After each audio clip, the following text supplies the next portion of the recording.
Since its launch, Final Fantasy XIV: A Realm Reborn has managed to be possibly the greatest comeback story in the history of gaming. Despite the pandemic causing a massive content slowdown that delayed the newest expansion by 6 months, the player base for Final Fantasy XIV has exploded in 2021. The launch of Endwalker only heightened this as login queues of thousands of people caused wait times that could last hours. The expansion was promised to conclude the story that began in A Realm Reborn, tie together all of the story threads yet unbound, and usher in the next 10 years of Final Fantasy XIV. How did it do? Final Fantasy XIV Endwalker is, to say it upfront and briefly, a masterpiece.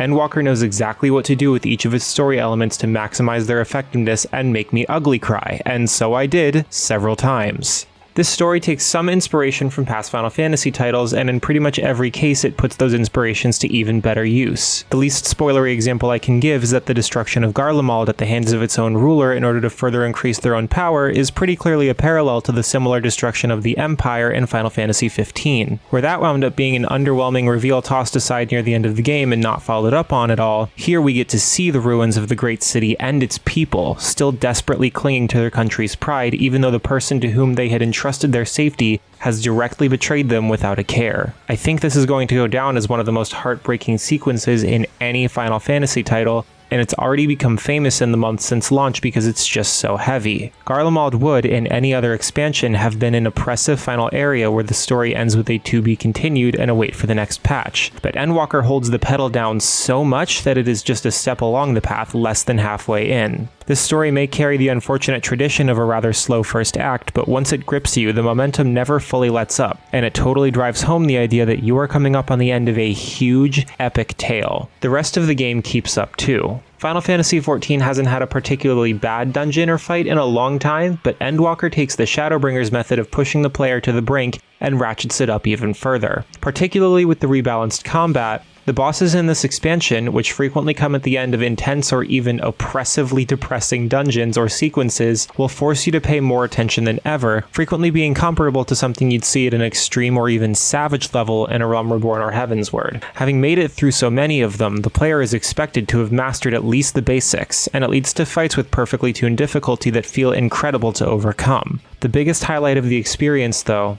is the final few hours. It's obviously impossible to go very deep here without spoiling things, but the last area as a whole is quiet, poignant, and utterly heart-wrenching. All of the themes and questions raised by the story evolve into their highest forms here, as the game asks you the same question in 1,000 different ways. Why keep going?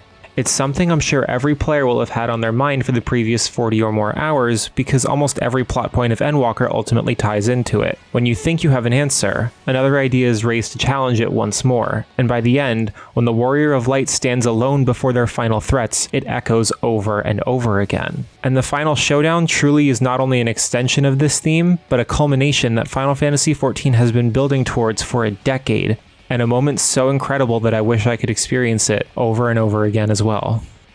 Endwalker is not the end, but it is very definitely an end. In the game, it is the end of the Tale of Hidalan and Zodiark, the Ascians, and the Scions of the Seventh Dawn who rose to challenge them. In our universe, it is the end of the second era of Final Fantasy XIV, a midnight that transitions into a bright and new day for the players and developers in which anything could happen. But for now, the clock is still striking 12, and I'm absolutely thrilled to see what will happen at 12:01. Noisy Pixel is giving Final Fantasy XIV Endwalker a 10 out of 10.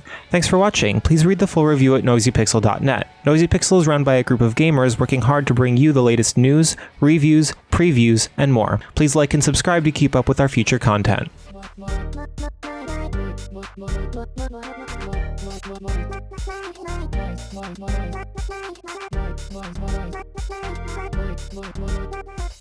Noisy Pixel.